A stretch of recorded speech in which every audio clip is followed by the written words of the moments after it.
আমাদের পাঠের বিষয় নবম শ্রেণী বিজ্ঞান অ্যাসাইনমেন্ট সৃজনশীল ১ ক্লাস ৯ সায়েন্স অ্যাসাইনমেন্ট।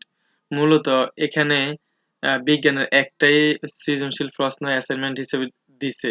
এ হচ্ছে সেই অ্যাসাইনমেন্টটা বা প্রশ্নটা।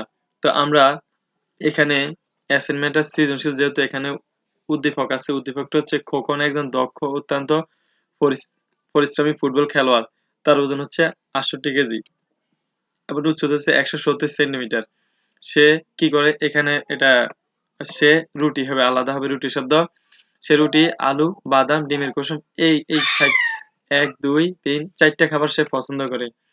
এবং বলছে শাকসবজি, ফলমূল, মাছ, মাংস এই ৪ টা খাবার সে পছন্দ করে না। এ হচ্ছে মোটামুটি আমাদের উদ্দীপক। তো তার আলোকে আমাদেরকে ক, খ, গ আমাদেরকে ৪ টা প্রশ্নের উত্তর দিতে হবে। তা আমরা প্রথমে ক নম্বর প্রশ্নে চলে আসি। ক নম্বর প্রশ্ন বলছে আমাদেরকে স্ফুটনাঙ্ক কাকে বলে? এই প্রশ্নের সাথে উদ্দীপকের কোনো সম্পর্ক নাই। আমরা সরাসরি সংজ্ঞাটা দিয়ে দেব। জ্ঞানমূলক প্রশ্ন আমাদের জানা থাকবে, মুখস্থ থাকবে। বিভিন্নভাবে এটার সংজ্ঞা দেওয়া যায়। তো আমি মোটামুটি একটা সংজ্ঞা দিলাম। প্রমাণ চাপে যে তাপমাত্রা কোনো তলপত্র ফুটতে শুরু করে সেই তাপমাত্রাকে সেই পথে স্ফুটনাঙ্ক বলে। এখানে যে কয়েকটা জিনিস থাকতে হবে। একটা হচ্ছে যে প্রমাণ চাপে। এখানে এক এটিএম চাপ লেখা যায়, কারণ ১ এটিএম চাপ হচ্ছে প্রমাণ চাপ। তারপরে প্রমাণ চাপের কথা বলতে হবে, তারপরে একটা নির্দিষ্ট তাপমাত্রার কথা বলতে হবে, সেই তাপমাত্রা ফুটতে শুরু করে কথাটা বলতে হবে এবং সেই তাপমাত্রাটি কার, যে পদার্থটা ফুটছে সেই পদার্থের স্ফুটনাঙ্ক। মোটামুটি এই কন্ডিশনগুলো থাকতে হবে, একটা গ্রহণযোগ্য সংজ্ঞা হতে হলে। আমরা চলে যাব খ নম্বর প্রশ্নে। বলছে কই মাছের জন্য দ্রবীভূত অক্সিজেন প্রয়োজন কেন, ব্যাখ্যা করো। তো দেখো আমি কি লিখছি, আসলে বিভিন্নভাবে প্রশ্ন উত্তরটা দেওয়া যায়। কই মাছ ফুলকার সাহায্যে অক্সিজেন গ্রহণ করে। আমরা যারা ডাঙ্গার প্রাণী আছি আমরা করি ফুসফুসের সাহায্যে, তাই আমরা বাতাস থেকে সরাসরি অক্সিজেনকে গ্যাস আকারে নিতে পারি। অপরদিকে কই মাছ পানিতে থাকার কারণে সে কি করে, ফুলকার সাহায্যে অক্সিজেন গ্রহণ করে। কই মাছের কি নেই, ফুসফুস নেই। আর ফুলকা দিয়ে স্থল থেকে অক্সিজেন নেওয়া সম্ভব না, অর্থাৎ কই মাছের পক্ষে কি করা সম্ভব না, আমাদের এই বাতাসের অক্সিজেন নেওয়া সম্ভব না। অর্থাৎ অক্সিজেন গ্রহণ করার জন্য কই মাছের কি লাগবে, পানি লাগবে অক্সিজেন গ্রহণ করার জন্য। সে পানি থেকে নিতে পারে কিন্তু স্থল থেকে বাতাস থেকে নিতে পারে না। এখন কিভাবে নেয় সে, মূলত কই মাছ প্রথমে ফুলকার সাহায্যে পানি টেনে নেয়, ভিতর দিকে পানি টেনে নেওয়ার চেষ্টা করে, কিন্তু ফুলকার মাঝে আসে পানি বাধা পায়, আটকে যায়। কিন্তু পানিতে যে অক্সিজেনটা থাকে, দ্রবীভূত যে অক্সিজেনটা থাকে, সেই অক্সিজেনটা ফুলকার ভেতর দিয়ে মাছের ভেতরে চলে যায়। তো এখন যদি পানিতে সেই অক্সিজেনটা না থাকতো, তাহলে সে যদি পানি টানতো, পানি বাধা পাইতো, ভিতরে আর কিছু ঢুকতো না। কিন্তু পানির সাথে এখন দ্রবীভূত অক্সিজেন থাকার কারণে সে অক্সিজেনটা কি হয়, ভিতরে প্রবেশ করতে পারে। তো যদি এরূপ না থাকতো, মানে পানিতে যদি দ্রবীভূত অক্সিজেন না থাকতো, তাহলে কই মাছের পক্ষে অক্সিজেন গ্রহণ করা সম্ভব হতো না। এই হচ্ছে মোটামুটি আমাদের খ নম্বর প্রশ্নের উত্তর। এখন আমরা চলে যাব গ নম্বর প্রশ্নের উত্তরে। তো গ নম্বরে আমাদের বলছে খোকনের বিএমআই নির্ণয় করো। তো বিএমআই নির্ণয় করার জন্য আমাদের এখানে দুইটা উপাত্ত বা ডাটা লাগে, সে দুইটা দেওয়া আছে। একটা হচ্ছে যে খোকনের ওজন হচ্ছে ৬৮ কেজি, 68 কেজি। আরেকটা হচ্ছে খোকনের উচ্চতা হচ্ছে ১৭০ সেন্টিমিটার। তো আমরা জানি যে বিএমআই বের করার জন্য সেন্টিমিটার হবে না, মিটারে। অর্থাৎ ১৭০ সেন্টিমিটারকে আমরা মিটারে নিয়ে যাব। তো সেন্টিমিটারকে মিটারে নিয়ে আমরা কিভাবে, ১০০ দিয়ে ভাগ দিয়ে। সুতরাং ১৭০ সেন্টিমিটার ভাগ হচ্ছে ১০০, হ্যাঁ, সমান হচ্ছে 1.7 মিটার। আমরা মিটারে নিয়ে গেছি। এখন জাস্ট আমরা বিএমআই বের করার জন্য আমাদের বিএমআই এর সূত্রটা লাগবে। তো বিএমআই সূত্রটা হচ্ছে আমাদের কত, ওজন বাই উচ্চতা স্কয়ার। ওজনকে আমরা কেজি আকারে নিব, উচ্চতাকে আমরা মিটার আকারে নিব। তো আমরা ওজনকে কেজি আকারে দেওয়াই ছিল, উচ্চতাকে মিটার আকারে আমরা বের করেই নিছি, সুতরাং মানটা বসাইনি আমরা। ৬৮ আর 1.7 হোল স্কয়ার। তো 1.7 হোল স্কয়ার মানটা আমরা এখানে লিখে নিলাম 2.89। এখন 68 কে 2.89 দিয়ে ভাগ দিলে আমাদের আসতেছে কত, 23.53। এটা হচ্ছে বিএমআই কার, খোকনের। এখন আমরা চলে যাব পরবর্তীতে ৭০ নম্বর প্রশ্নটা। এটাই আমাদের উত্তর আমরা পেয়ে গেছি গ নাম্বারের। আমরা ঘ নাম্বারে চলে যাব। বলছে উদ্দীপকের পছন্দনীয় এবং অপছন্দনীয় খাবার। অর্থাৎ এই খাবারগুলো পছন্দনীয় এবং এই খাবারগুলো অপছন্দনীয়।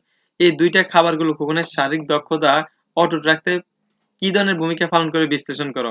আগে বলা আছে তিনি হচ্ছে অত্যন্ত পরিশ্রমী ফুটবল খেলোয়াড়। এই পরিশ্রমী ব্যক্তির জন্য এই খাবারগুলাই প্রযোজ্য কিনা বা এগুলা আসলে লাগবে কিনা, এই নিয়ে আমরা বিশ্লেষণ করব। তো বিশ্লেষণগুলো আসলে বিভিন্নভাবে লেখা যায়, অনেক বড় করে লেখা যায়। যেহেতু এটা অ্যাসাইনমেন্ট, আমরা বাড়িতে বসে লিখতে পারি, আমরা আসলে অনেক বড় করে লিখতে পারি, সেটাই বেস্ট। তারপর আমি এখানে সামান্য শুধু হিন্টস ধারণা দিয়ে দিচ্ছি। আমরা গ নম্বর উত্তর থেকে আমরা পেয়েছি যে খোকনের বিএমআই হচ্ছে 23.53 এবং এই বিএমআইটা হচ্ছে স্ট্যান্ডার্ড মানের। কারণ আমরা জানি বিএমআই 18.5 থেকে 24 পর্যন্ত স্ট্যান্ডার্ড মানের হয়। তার মানে তার বিএমআইটা কি আছে, ঠিক আছে, অর্থাৎ সঠিক মানের। এই বিএমআই স্ট্যান্ডার্ড মানের অর্থাৎ সঠিক মানের। তো আমরা এখন দেখব তার খাবারগুলোকে আমরা একটু এনালাইসিস করি বা বিশ্লেষণ করি। প্রথমে পছন্দনীয় খাবারগুলোকে, তারপর অপছন্দনীয় খাবারগুলোকে। পছন্দনীয় খাবারের মধ্যে ১ম খাবারটা হচ্ছে রুটি। রুটিতে কি থাকে? শর্করা থাকে। মানে মূলত মূল উপাদানটা হচ্ছে শর্করা। যদি আরো অনেক কিছু থাকে সেটাকে আমরা কাউন্ট করব না। শর্করা থাকে। তো এই শর্করা কি করে? আমাদের প্রতিদিনের কর্মশক্তি দেয় এবং মৌলবিভাগের শক্তি যোগান দেয়। সুতরাং রুটি আমাদের খেতে হবে। তাছাড়া প্রধান খাদ্য আর শর্করাকে আমরা 60% পর্যন্ত খাওয়ার সাজেস্ট করি। সুতরাং রুটি খাওয়াটা তার জন্য যথাযথ। এছাড়া রুটিতে ফাইবার থাকে। যদি আ মানে লাল রুটি হয় তাহলে সেটাতে ফাইবার থাকে। আমরা ১ম খাবারটাকে আমরা ওকে। আমরা ২য় খাবারে চলে আসলাম। ২য় খাবার হচ্ছে আলু। আলু থেকে শর্করা। এখন ২ টাই শর্করা হয়ে গেল। তারপর আলুটাকে আমরা সাজেস্ট করব। কেননা আলুতে আমরা কম পরিমাণেই খাই। তাছাড়া আলুতে কি থাকে? শর্করার সাথে, সাথে কি থাকে? আমাদের ফসফরাস থাকে। এটা অত্যন্ত গুরুত্বপূর্ণ। আরেকটা উপাদান থাকে সেটা হচ্ছে ফাইবার। আরেক উপাদান আয়রন। তো এই ৩ টে উপাদান আলুতে যেহেতু থাকে আর আলুতে পর্যাপ্ত পরিমাণ রুটির সমান খাবে না, সুতরাং এটি খাওয়াটা যথাযথ। এটা আমাদের প্রোটিনে কর্মশক্তি দিবে এবং মৌলবিভাগ শক্তি দিবে। সাথে, সাথে ফাইবার গুরুত্বপূর্ণ কাজগুলা করবে এবং আয়রন এবং ফসফরাসও গুরুত্বপূর্ণ কাজগুলা করবে। সুতরাং তার ২য় খাবারটাও ঠিক আছে। এখানে কোনো ভুল নাই। আমরা চলে আসলাম তার ৩য় খাবারে। এটা হচ্ছে বাদাম। বাদামে স্নেহ থাকে এবং বেশ কয়েক প্রকারের কি থাকে? ভিটামিন আছে। এবং এটা আমাদের কি করবে? প্রতিদিনের কর্মশক্তি দিবে। তো বাদাম এমনিতেই একটা পুষ্টিকর খাবার এবং বাদাম এমনিতেই একটা এই স্বাস্থ্যসম্মত খাবার, হ্যাঁ?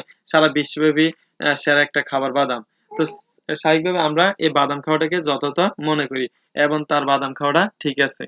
আমরা চলে আসলাম সর্বশেষ, এটা হবে ৪র্থ খাবার, হ্যাঁ? ৪র্থ খাবার হচ্ছে ডিমের কুসুম। তো এখানে ডিমের কুসুমের কথা যদি বলি, কুসুমে সাধারণত থাকে স্নেহ ফ্যাট। আরো কি থাকে? বেশ কয়েক প্রকারের ভিটামিন। আর থাকে মিনারেল মানে খনিজ। তার মানে আসলে ডিমের কুসুমে পর্যাপ্ত পরিমাণ ভিটামিন এবং পর্যাপ্ত পরিমাণ খনিজ আছে। এবং সাথে, সাথে ফ্যাট আছে। এই ফ্যাটটা কি করবে? একদিক দিয়ে শক্তি যোগাবে, একদিক দিয়ে শরীরের অন্যান্য গুরুত্বপূর্ণ কাজগুলো করবে। সুতরাং ডিমের কুসুম খাওয়াটা যথাযথ। কিন্তু ডিমের কুসুম খাবে, সাদা অংশ খাবে না, সেটাকে মেনে নেওয়া যায় না। কারণ সাদা অংশ থাকতেছে কি তার আমিষ এবং কেমন মানের আমিষ? খুবই হাই ভ্যালুয়েবল আমিষ থাকে। যেটা খুব সহজে হজম হয় এবং এটা শরীরে গুরুত্বপূর্ণ কাজ করে এবং সেটা শরীরে তেমন কোনো ক্ষতিই করে না। কোনো রোগের সাইড ইফেক্ট ও তৈরি করে না। সুতরাং এখানে তার একটু ভুল আছে যে শুধু সে ডিমের কুসুম খাবে কেন? সে পুরা ডিমটাই খাবে। তো এখন আমরা শেষ করে নিলাম তার মানে যে খাবারগুলো সে গ্রহণ করে এগুলো সঠিক। এখন যেগুলো সে পছন্দ করে না সেগুলো নিয়ে আমরা একটু বিশ্লেষণ করি। হ্যাঁ? দেখি খোকন যে খাবারগুলো পছন্দ করে না সেগুলো আমরা বিশ্লেষণ করি। তো এখন ১ম খাবার ছিল শাকসবজি। শাকসবজি কি থাকে? প্রচুর ভিটামিন, আরো থাকে খনিজ, আরো থাকে ফাইবার মানে আঁশযুক্ত খাবার। শাকসবজি না খেলে প্রয়োজনীয় ভিটামিন, খনিজ এবং ফাইবারের ঘাটতি হবে। এবং স্বাস্থ্যহানি হবে। হ্যাঁ? তো আমরা দেখো শাকসবজি গুরুত্বপূর্ণ। কারণ শাকসবজিতে এমন কিছু ভিটামিন আছে যা অন্য কোথাও পাওয়া যায় না। এমন কিছু মিনারেল আছে যা অন্য কোথাও পাওয়া যায় না। এবং প্রচুর পরিমাণে ফাইবার থাকে যা অন্য কোথাও পাওয়া যায় না। সুতরাং সে এই ভিটামিনের ঘাটতিতে ভুগবে, সে এই মিনারেলের ঘাটতিতে ভুগবে, ফাইবারের ঘাটতিতে ভুগবে। সুতরাং তার স্বাস্থ্যহানি হবে। তার এই শরীরে অটুট রাখতে সে পারবে না যদি সে শাকসবজি গ্রহণ না করে। আমরা ২য় খাবারের কথা বলছি। ২য় খাবার ফল ও মাছ।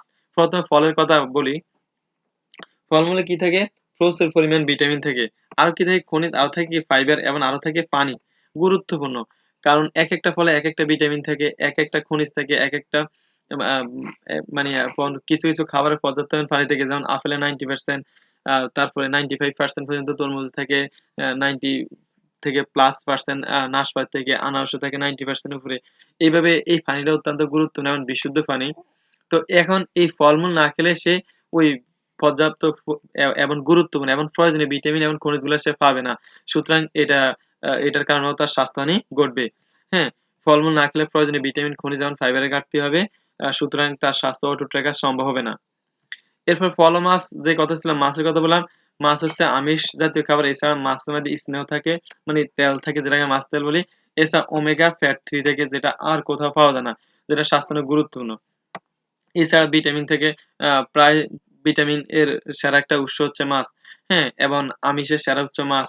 আমরা জানি আমিষ যে প্রাণীজ আমিষ আছে, উদ্ভিজ আমিষ আছে। প্রাণীজ আমিষের মধ্যে মাংস আমিষটা অনেক সময় ক্ষতিকর হলেও মাছ আমিষটা কোনোভাবেই ক্ষতিকর নয়।